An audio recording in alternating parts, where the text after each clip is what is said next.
रोज रोज डाळ खिचडी खाऊन मुलांनासुद्धा कंटाळा येत असेल ना, म्हणून मीही आज कोहूसाठी काहीतरी नवीन करावं असा विचार केला.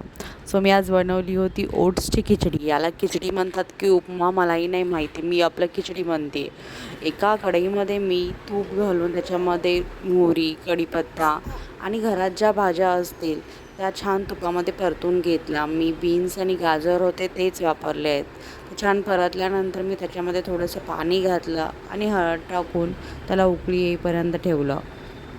आणि हो, पोहला मी जेवण देते त्या कोणत्याच जेवणामध्ये मी मिठाचा वापर अजूनही करत नाही.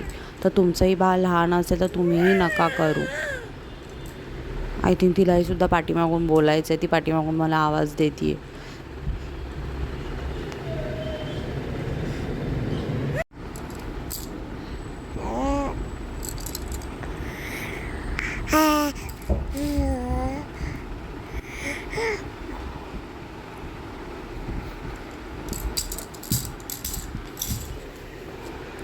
ह्याला छान उकळी आल्यानंतर मी त्याच्यामध्ये ओट्स टाकलेत. मी क्वॅकर्सचे ओट्स यूज करते. अजून कोणते दुसरे चांगले असेल तर प्लीज मला नक्की सजेस्ट करा.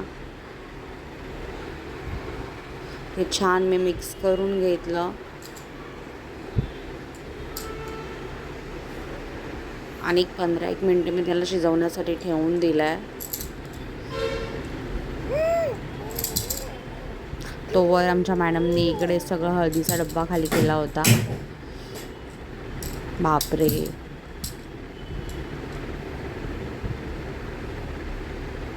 हिचा हा पसार एक काही वेगळाच असतो. हे बघा, तुम्ही किती बघू शकता किती छान उकळी आली आहे त्याला. हे अशा प्रकारे छान शिजवून घ्या. त्याला मऊसूत होऊ द्या चांगलं, म्हणजे ते त्यांना खाताना चांगलं वाटेल. मी थोडं मॅशरने ते बारीकसुद्धा केलं आहे.